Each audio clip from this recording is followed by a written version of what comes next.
అంటే ఒక్కొక్కళ్ళు ఒక్కొక్క రంగంలో ఆదర్శం.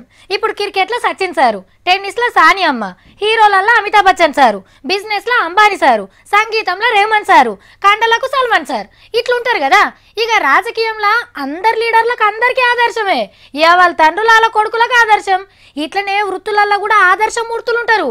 మీరు చేస్తున్న వృత్తిలో మీకు ఎవరు ఆదర్శమో మాకు తెలియదు, కానీ ఈ వృత్తిలో మాత్రం గిరినే ఆదర్శం. ఎంత ఇకమతుతోని, ఎంత ఒడుపుతోని, ఎంత జాగ్రత్తగా వృత్తిని కొనసాగించిండో ఓ పారు చూడుర్రి. అబ్బా, బంగారి గాజులు, నక్లెస్లు, కమ్మలు, బుట్టాలు, రింగులు, గొలుసులు మంచిగా ప్యాకింగ్ చేసి పెట్టిండ్రు. దుకాన్లా జిఎస్టీ ఆఫర్లు ఇట్లా పెట్టిండ్రా అయింది అనుకునే రాయింత. ఇవన్నీ దోసుకొచ్చిన సొమ్ము. దొంగన్న పేరు చందు, మారు పేరు శేఖర్. 25 ఏళ్లకే 65 దొంగతనాలు చేసిన పడుసు దొంగ. పట్నం పోలీసులకు చిక్కడు దొరకడు. సినిమా చూపించిండు. ఒక్కపారి డ్యూటీకి ఎక్కితే తక్కువ 5 ఇండ్లన్న లూటీ చేయకుంటే కొలువుకు న్యాయం చేసినట్టు అనిపించదట. అది కూడా ఎట్లా?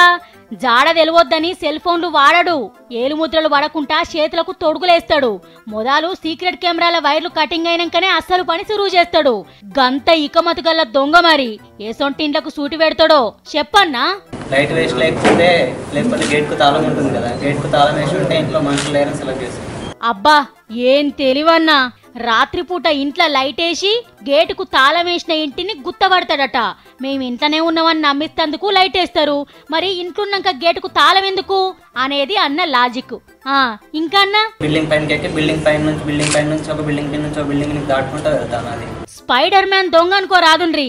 మరి రాత్రిపూట పోలీసులు గస్తీకి తిరుగుతూనే ఉంటారు కదనే. పెట్రోలింగ్ వచ్చేటప్పుడు సైరన్ వేసుకొని వస్తుంది కదా, సైరన్ రానప్పుడు వెళ్తాను, వెహికల్స్ రానప్పుడు రోడ్డు దాటుతాను. వస్తున్నాం దాసుకో అని సిగ్నల్ ఇస్తారు కదా వచ్చినట్టు. అవుగాని పట్నం శివారనే ఎక్కువ దోస్తవట, ఎందుకే? అదేం లేదు, అన్ని ఏరియాలు కలిపి చేస్తాను నేను. సోషలిస్ట్ దొంగున్నట్టున్నాడు. అన్ని ఏరియాలను సమానంగా చూస్తుండు.